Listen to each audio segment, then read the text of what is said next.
Hello everyone. तो अभी जा रहे हैं सॉफ्टवेयर इंजीनियरिंग का यूनिट 5 करने। जो भी इम्पोर्टेंट टॉपिक है बस उसी को कवर करेंगे। और मैं थोड़ा फास्ट बोलूँगा क्योंकि टाइम है नहीं ज़्यादा और पेपर भी है। तो यूनिट 5 में जो पहला टॉपिक है वो है सॉफ्टवेयर मेंटेनेंस। सॉफ्टवेयर मेंटेनेंस का मतलब होता है कि किसी भी सॉफ्टवेयर प्रोजेक्ट को प्रोडक्ट लिख दिया है, सॉफ्टवेयर प्रोडक्ट या जो भी सॉफ्टवेयर प्रोजेक्ट है उसको अपडेट, इम्प्रूव, फिक्स और अडेप्ट करना। उसका डिप्लॉयमेंट के बाद जो डिप्लॉयमेंट वाली फेज़ होती है उसके बाद जो भी ये सब चीज़ हम करते हैं, अपडेट, इम्प्रूव, फिक्स करना या अडेप्ट करना। अडेप्ट का मतलब होता है सिचुएशन के अंदर मतलब जो भी हमारा हार्डवेयर है उसके अकॉर्डिंग उसको ढल जाना। ये इंश्योर करता है कि सॉफ्टवेयर कितना एफिशिएंट है, कितना रिलायबल है या कितना सिक्योर बना रहा है रियल वर्ल्ड एनवायरनमेंट में। इन सब चीज़ों को ये इंश्योर करता है। और सॉफ्टवेयर मेंटेनेंस के लिए रिक्वायरमेंट क्या-क्या चीज़ें हैं। पहला बग फिक्सिंग, एरर को फिक्स करना जो डिप्लॉयमेंट के बाद होता है किसी भी सॉफ्टवेयर में। मीन्स जो भी एरर हमारे डिप्लॉयमेंट के बाद होते हैं उन सब चीज़ों को फिक्स करना जिसको बग फिक्सिंग कहते हैं।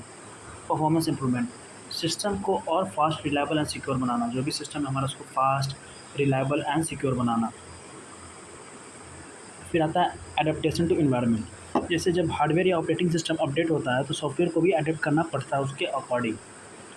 जैसे न्यू रिक्वायरमेंट में हमारे आ जाएंगे, यूज़र के न्यू रिक्वायरमेंट के अकॉर्डिंग अपडेट करना। जैसे मान लीजिए जो भी यूज़र है उसका कोई रिक्वायरमेंट नया आ गया है तो उसको इस चीज़ में ऐड करना, मेंटेनेंस पे आ जाता है।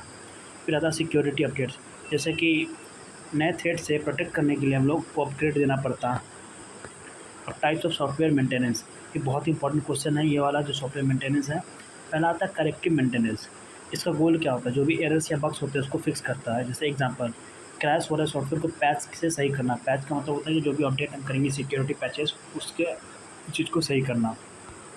दूसरा हमारा अडेप्टिव मेंटेनेंस, गोल होता है कि सॉफ्टवेयर को न्यू हार्डवेयर, ऑपरेटिंग सिस्टम और प्लेटफॉर्म के कंपैटिबल बनाना, मतलब अडेप्ट करना उस इन्वायरमेंट में। जैसे कि अगर विंडोज़ 11 के लिए पुराने सॉफ्टवेयर को अपडेट करना, जैसे मान लीजिए कि विंडोज़ 10 था, जब विंडोज़ 11 अब अपडेट किए, जैसे ही विंडोज़ 11 आया तो जो भी उसके अंदर सॉफ्टवेयर है वो विंडोज़ 11 के मतलब के लिए वो चीज़ें सब अडेप्ट हो जाए, उस चीज़ों में ढल जाए और अच्छे से काम करे विंडोज़ 11 के लिए भी। तीसरा हमारा परफेक्टिव मेंटेनेंस। इसमें क्या होता है, जो भी इसका जो गोल होता है इम्प्रूव करना परफॉर्मेंस और टू ऐड न्यू फीचर्स। जो भी न्यू फीचर्स होते हैं और परफॉर्मेंस को इम्प्रूव करना। जैसे कि यूज़र फीडबैक के बेसिस पर यूएन स्पीड इन्हांस करना। जो भी यूज़र के फीडबैक होते हैं उनके बेसिस पर user interface and speed enhance करना। चौथा हमारा प्रिवेंटिव मेंटेनेंस, फ्यूचर इशूज़ से प्रोटेक्ट के लिए इंटरनल स्ट्रक्चर को इम्प्रूव करना। मतलब जैसे फ्यूचर में होने वाले कोई भी अगर इशू होता है उन सब से प्रोटेक्ट करने के लिए हम एक स्ट्रक्चर, जो इंटरनल स्ट्रक्चर होता है उसको इम्प्रूव करते हैं। जैसे कि कोड रिफैक्टरिंग या डॉक्यूमेंटेशन अपडेट करना। ये टॉपिक हमारा रिस्क मैनेजमेंट, इसको हम करेंगे नहीं क्योंकि एसपीएम में भी कर चुके हैं और बहुत ईजी है। रिस्क मैनेजमेंट क्या होता है, एक प्रोसेस होता है कि जो भी पॉसिबल रिस्क को आइडेंटिफाई, एनालाइज ये सब करता है। प्रोजेक्ट प्लानिंग का पार्ट होता है ये। और इसके अंदर जो स्टेप है रिस्क मैनेजमेंट के, risk identification, risk analysis, risk evaluation, risk treatment, mitigation plan, monitoring and review, types of risk, business risk, project risk, technical risk, security risk. अगर क्वेश्चन आए तो रिस्क के बारे में डिफाइन कर दीजिएगा, इसकी इंपॉर्टेंस क्या है और इसके स्टेप्स क्या है, ये सब। एसपी में जो लिखे थे, जैसे रिस्क आइडेंटिफिकेशन करते थे, रिस्क एनालिसिस करते थे, उसमें मिटिगेशन प्लान बनाते थे, फिर रिस्क क्वांटिफिकेशन करते थे, फिर रिस्क को क्या करते थे, प्रायोरिटाइज करते थे। तो वही वाले स्टेप हम लिख देंगे यहाँ पे। अब एक इम्पॉर्टेंट क्वेश्चन है कि project risk versus technical risk क्या होता है। तो प्रोजेक्ट रिस्क का डेफिनेशन क्या है कि risk related to management and execution of the project. Risk जो प्रोजेक्ट रिस्क होता है वो जैसे कि मैनेजमेंट और एग्जीक्यूशन ऑफ प्रोजेक्ट में जो भी रिस्क आती है उसको प्रोजेक्ट रिस्क कहते हैं। टेक्निकल रिस्क का मतलब होता है जो भी रिस्क रिलेटेड टेक्नोलॉजी टूल्स या सॉफ्टवेयर डिजाइन से जो भी रिलेटेड हमारा इशू होता है उसको टेक्निकल रिस्क कहते हैं। प्रोजेक्ट रिस्क जो है फोकस करता है टाइम पे, कॉस्ट पे, स्कोप पे या ह्यूमन रिसोर्सेज पे। टेक्निकल करता है फंक्शनैलिटी पे, परफॉर्मेंस पे, कंपैटिबिलिटी पे, इन सब चीज़ों पे। जैसे प्रोजेक्ट रिस्क में है हमारा बजट ओवररन, डेडलाइन मिस। और रिस्क टेक्निकल रिस्क में हमारा जैसे tool failure, new take not working. अब कारण क्या-क्या होता है? प्रोजेक्ट रिस्क का जो कारण होता है वो होता है पुअर प्लानिंग, कम्युनिकेशन गैप्स। और जो टेक्निकल रिस्क होता है लैक ऑफ टेक्निकल नॉलेज, मतलब ज़्यादा टेक्निकल नॉलेज ना होने की वजह से टेक्निकल रिस्क आता है। अब जो प्रोजेक्ट रिस्क है उसको मैनेज करता है प्रोजेक्ट का मैनेजर, नहीं तो मैनेजमेंट टीम जो होती है। और टेक्निकल रिस्क को जो टेक्निकल टीम होती है वही उसको मैनेज करती है। इम्पैक्ट क्या-क्या है? प्रोजेक्ट रिस्क जो होता है वो डिले कर सकता है या पूरे इंटायर प्रोजेक्ट को कैंसिल कर सकता है। लेकिन जो टेक्निकल रिस्क है उससे क्या होगा, जैसे कोई फंक्शनैलिटी काम करना बंद हो जाएगी, माल फंक्शन करने लगेगा वो जो भी प्रोजेक्ट होगा। अब जो प्रोजेक्ट है उसको कब डिटेक्ट कर सकते हैं, जैसे कि प्लानिंग के टाइम या एग्जीक्यूशन स्टेज में हम इसको डिटेक्ट कर सकते हैं, और जो हमारा टेक्निकल रिस्क है उसको डेवलपमेंट या टेस्टिंग स्टेज में हम उसको आइडेंटिफाई कर सकते हैं। अब नेक्स्ट टॉपिक है कोकोमो मॉडल। कोकोमो मॉडल होता है कंस्ट्रक्टिव कॉस्ट मॉडल। ये एक सॉफ्टवेयर कॉस्ट एस्टिमेशन मॉडल है। सर एसपी में पढ़े हम लोग कि कंस्ट्रक्टिव कॉस्ट मॉडल होता है जो सॉफ्टवेयर डेवलपमेंट के जो भी हमारे जिसमें इसके अंदर जितना खर्चा आएगा, कितना एफर्ट आएगा, कितना टाइम लगेगा, इन सब चीज़ों को वो कैलकुलेट करता है प्रोजेक्ट के साइज़ के अकॉर्डिंग। बैरी बोयम ने इनको 1981 में किया था। कोकोमो मॉडल के 3 मॉडल थे, बेसिक मॉडल, इंटरमीडिएट मॉडल या डिटेल मॉडल। बेसिक मॉडल में क्या होता है, simple estimation based only on size. Simple estimation करते हैं only based on the size. KLOC का मतलब होता है किलो लाइन्स ऑफ कोड, जैसे कि 1000 लाइन्स ऑफ कोड पे इतना पैसा लेगा कोई भी डेवलपर उसके अकॉर्डिंग। इंटरमीडिएट मॉडल में क्या होता है, ये इंक्लूड करता है प्रोजेक्ट के साइज़ को और कॉस्ट ड्राइवर्स को, जैसे कि कॉम्प्लेक्सिटी, टूल्स, टीम में जो भी पैसे लगेंगे वो, और जो सॉफ्टवेयर का साइज़ होगा वो, इन दोनों को मिला के करते हैं। डिटेल कोकोमो मॉडल में क्या होता है, हर चीज़ को ये इंक्लूड कर, जैसे डिज़ाइन, कोड, टेस्टिंग, हर चीज़ का ये कॉस्ट एस्टिमेशन ये सब निकालते हैं। इसमें बेसिक कॉमन फार्मूला है, एफर्ट का जो फार्मूला होता है वो होता है हमारा A × KLOC का पावर B। अब ए हमारा कांस्टेंट है based on the project type, और KLOC होता है हमारा 100 लाइन्स ऑफ कोड, कितना KLOC दिया होगा उसके अकॉर्डिंग।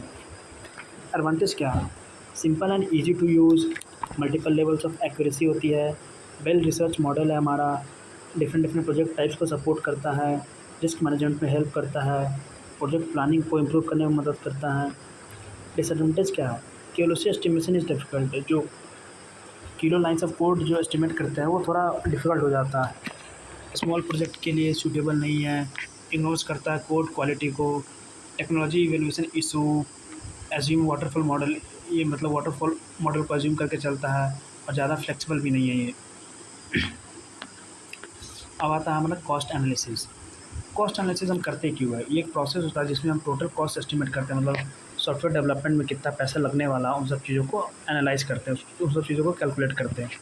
अब इसमें इंक्लूड जैसे डेवलपमेंट कॉस्ट में आ जाता है जैसे salary of developer, designer, tester, hardware या सॉफ्टवेयर कॉस्ट, जैसे कि मान लीजिए सर्वर पे लगने वाला खर्चा, सिस्टम पे लगने वाला, नेटवर्किंग डिवाइस पे लगने वाला पैसा, ये सब चीज़ हमारे आ जाते हैं हार्डवेयर या सॉफ्टवेयर कॉस्ट के अंदर। मेंटेनेंस कॉस्ट में जैसे कि बग फिक्सिंग, अपडेट, इन सब पर जो खर्चा होता है उसका पैसा। फिर आता है training and support cost, employ को और यूज़र को ट्रेनिंग पे जो कॉस्ट लगता है, जैसे उनको जो भी ट्रेनिंग देना पड़ेगा कि कैसे इसको चलाना है, कैसे यूज़ करना है, सब चीज़ों पे। इसका जो फार्मूला होता है वो होता है total cost equal to effort into cost per person per month. अब इसके बेनिफिट क्या क्या है कॉस्ट एनालिसिस के, बजट प्लानिंग में हेल्प करता है, पोर्टेबिलिटी को प्रिडिक्ट करता है, डिसीजन मेकिंग में हेल्प करता है, ensures optimum use of resources, मतलब इंश्योर करता है जो भी रिसोर्सेज का यूज़ हो वो कम से कम हो। इसमें जो टूल यूज़ करते हैं Kokomo, FPA, function point analysis, pot का यूज़ करते हैं, CPM का यूज़ करते हैं, इन सब चीज़ों का। अब ये भी एक इम्पॉर्टेंट टॉपिक हमारा सॉफ्टवेयर री इंजीनियरिंग। सॉफ्टवेयर री इंजीनियरिंग का एक जो री इंजीनियरिंग है वो एक प्रोसेस होता है जिसमें क्या होता है कि जो भी जैसे जो सिस्टम पहले से ही एग्जिस्ट कर रही है उसको एनालाइज, मॉडिफाई और इम्प्रूव किया जाता है बिना उसके कोर फंक्शनैलिटी को चेंज किए हुए। अब उसमें स्टेप क्या क्या है, पहला है इन्वेंट्री एनालिसिस, आइडेंटिफाई करना कि कौन सा सॉफ्टवेयर अपडेट करना है। सबसे पहला जो स्टेप होता है कि हमको ये एनालाइज करना है कि कौन सा सॉफ्टवेयर जो है उसको अपडेट करना है। अब डॉक्यूमेंट रिकंस्ट्रक्टिंग, जो भी पुराने डॉक्यूमेंट्स होते हैं उसको नए वाले के अकॉर्डिंग अपडेट करना। फिर आता हमारा कोड रीस्ट्रक्चरिंग, जो भी बैडली स्ट्रक्चर कोड होते हैं उसको क्लीन करना और जो भी नए अपडेट्स है उसके अकॉर्डिंग कोड को इम्प्लीमेंट करना। डाटा रीस्ट्रक्चरिंग का मतलब होता है कि जो भी डेटाबेस का स्कीमा है, जो भी उसका स्ट्रक्चर है उसको ऑर्गेनाइज करना नए अपडेट के according. Testing and validation, ensure करना कि जो भी नया वर्जन है उसमें बग्स ना हो, जो भी जैसे कि अपडेट किए हैं उसके चेक करना, उसको एक बार टेस्ट कर लेना। एडवांटेज क्या है, इससे क्या होता है जो भी पुराने सॉफ्टवेयर होते हैं उसका लाइफ बढ़ जाता है, कॉस्ट इफेक्टिव होता है, जैसे नए सॉफ्टवेयर बनाने से अच्छा है कि जो भी कोई पुराना है उसको इम्प्रूव कराने ताकि पैसा कम लगता है इससे। अब code becomes easier to maintain, जो भी कोड होता है मेंटेन करना आसान हो जाता है। अब रिवर्स इंजीनियरिंग क्या होता है, रिवर्स इंजीनियरिंग एक प्रोसेस होता है जिसमें जो भी एग्जिस्टिंग सॉफ्टवेयर, जैसे मतलब जब पहले से ही सॉफ्टवेयर अवेलेबल है, उसके सिस्टम को डिकंस्ट्रक्ट करके उसका design, architecture and code structure को समझा जाता है। मतलब जैसे कि जो भी सॉफ्टवेयर एग्जिस्ट कर रहा है पहले से, उसको तोड़ा जाता है, फिर उसको फिर उसके design, architecture and code structure को समझा जाता है। ये मतलब समझाया जाता है इसलिए कि जो भी हमारा सिस्टम है वो कैसे काम कर रहा है। ये तभी किया जाता है जब हमारे पास एक उसका ओरिजिनल डिज़ाइन या डॉक्यूमेंट्स अवेलेबल नहीं होते। अब इसके अंदर स्टेप्स क्या क्या है रिवर्स इंजीनियरिंग में। पहला है कि कोड रीडिंग एंड एनालिसिस, जो भी कोड है उसको रीड करना, एनालिसिस करना। Control flow and data flow analysis. Control flow मतलब सिस्टम के अंदर जो भी डेटा या जो भी कैसे कंट्रोल हो रहा है, डेटा का स्ट्रक्चर क्या है, मतलब डाटा कैसे फ्लो हो रहा है, इन सब चीज़ों का एनालिसिस करना। एक्सट्रैक्टिंग डॉक्यूमेंटेशन एंड डिज़ाइन, मतलब जो भी डॉक्यूमेंटेशन है उसके अंदर से जो भी डिटेल्स है उसको एक्सट्रैक्ट करना, जो भी डिज़ाइन है उसको एक्सट्रैक्ट करना, ताकि किसी और प्रोजेक्ट में यूज कर सकें। अब यूज़ केसेस क्या क्या है। To understand the legacy software, मतलब जो भी सॉफ्टवेयर का लेगेसी है उसको अंडरस्टैंड करना। मालवेयर एनालिसिस में भी यूज़ होता है इसका। किसी भी जो भी कम्पिटिटिव सॉफ्टवेयर होता है उसको एनालिसिस करने के लिए इसका यूज़ कर सकते हैं हम। अब आता है, ये बहुत इंपॉर्टेंट टॉपिक है, software configuration management and it's task. Software configuration management SCM एक प्रोसेस होता है जो कि सॉफ्टवेयर डेवलपमेंट के टाइम सिस्टमैटिक कंट्रोल प्रोवाइड करता है। जैसे कि जब सॉफ्टवेयर डेवलप कर रहे होते हैं उस टाइम एक सिस्टमैटिक कंट्रोल प्रोवाइड करता है, जैसे कि जो भी सॉफ्टवेयर का कंसिस्टेंसी है, इंटीग्रिटी है और क्वालिटी है, इन तीन चीज़ों को मेंटेन करके रखें। ये इंश्योर करता है कि सॉफ्टवेयर के सारे आर्टिफैक्ट्स का मतलब जैसे कि कोड हो गया, डॉक्यूमेंट्स हो गया, कॉन्फ़िगरेशन हो गया, सही वे से मैनेज हो रहे हैं एंड उसमें होने वाले जितने भी चेंजेस हैं वो सभी को ट्रैक किया जा रहा है या नहीं। इन सब चीज़ों को ये क्या करता है, देखता है। अब इसके अंदर मेन टास्क क्या होता है। पहला होता है कि कॉन्फ़िगरेशन आइडेंटिफिकेशन, मतलब जैसे कि कौन सा हमारा डॉक्यूमेंट, फाइल्स या कंपोनेंट्स को कॉन्फ़िगर करना है, उसको पहले हम लोग आइडेंटिफ़ाई करते हैं। एग्ज़ाम्पल में जैसे कि source code file, design document या टेस्ट प्लान्स, इन सबको अगर इनमें से किसी को करना है तो पहले उसको आइडेंटिफ़ाई करेंगे। फिर आता है कॉन्फ़िगरेशन कंट्रोल। इसमें किसी भी कॉन्फ़िगरेशन आइटम होने वाले चेंजेस को अप्रूव एंड रिकॉर्ड किया जाता है। मतलब जैसे कि किसी भी कॉन्फ़िगरेशन आइटम में जो भी होने वाला चेंजेस होता है उन सबको अप्रूव या रिकॉर्ड किया जाता है। मतलब जो भी चेंजेस होता है बिना परमिशन के हम लोग इसमें नहीं कर सकते। इससे क्या होता है, जो भी सॉफ्टवेयर डेवलपमेंट प्रोसेस है उसमें एक डिसिप्लिन मेंटेन रहता है। जैसे मान लीजिए कि आपको कोई कॉन्फ़िगरेशन करना है, मतलब कुछ चेंजमेंट करना है, तो आप जो भी बिना परमिशन के, जो भी हमारे क्लाइंट है उसके बिना परमिशन के आप चेंजमेंट नहीं कर सकते हैं। तीसरा आता है कॉन्फ़िगरेशन स्टेटस अकाउंटिंग। इसका काम है कि सारे कॉन्फ़िगरेशन आइटम एंड उनके चेंजेस का रिकॉर्ड मेंटेन हो। जैसे मान लीजिए कि जिन-जिन आर्टिफैक्ट्स पे जो हम लोग कॉन्फ़िगर कर रहे हैं, वो सब चीज़ों का रिकॉर्ड मेंटेन हो।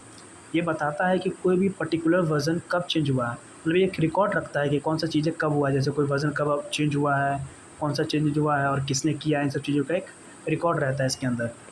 ये ये मतलब एक कंप्लीट हिस्ट्री देता है सॉफ्टवेयर डेवलपमेंट का। फिर आता है हमारा चौथा है कॉन्फ़िगरेशन ऑडिटिंग। ऑडिटिंग का मतलब होता है निरीक्षण करना। ये इंश्योर करता है कि सारे कॉन्फ़िगरेशन आइटम सही है, ऑथराइज़ चेंजेस ही है, ये मतलब ऑथराइज़ चेंजेस ही इम्प्लीमेंट किए गए हैं, प्रोजेक्ट पॉलिसीज़ फ़ॉलो हो रही हैं। ऑथराइज़ चेंजेस का मतलब जो भी हमारे जो क्लाइंट्स थे उसके रिक्वायरमेंट के अकॉर्डिंग ही इसके अंदर चेंजमेंट हो रही हैं।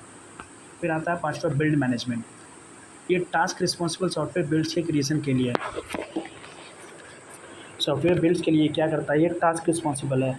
ये मैनेज करता है बिल्डिंग प्रोसेस, इंश्योर करता है राइट वर्जन का यूज़ हो रहा है या नहीं, बिल्ड प्रॉपर्ली टेस्ट हो, मतलब होके डिलीवर हो रहे हैं या नहीं, इन सब चीज़ों को ये क्या करता है, इंश्योर करता है और मैनेज करता है। और छठा आता है हमारा वर्जन कंट्रोल। वर्जन कंट्रोल क्या होता है, वो ट्रैक करता है कि जो भी सॉफ्टवेयर के डिफरेंट डिफरेंट वर्जन है उसको डेवलपर पुराने ओल्ड वर्जन को रोल बैक कर सकता है एंड टीम में पैरेलल डेवलपमेंट भी पॉसिबल होता है। वर्जन कंट्रोल का मतलब सिंपली मतलब होता है, जैसे मान लीजिए कि कोई एक वेबसाइट है, एक ही टू ही है, एक ही टू 1.0, 1.11, 1.22, 1.33, ऐसे कर करके सारे वर्जन आते जाते हैं। तो उन सब चीज़ों को, उस वर्जन को कंट्रोल करता है ताकि सब एक दूसरे से मर्ज ना हो, सब अलग अलग रहे और अच्छे से काम करें।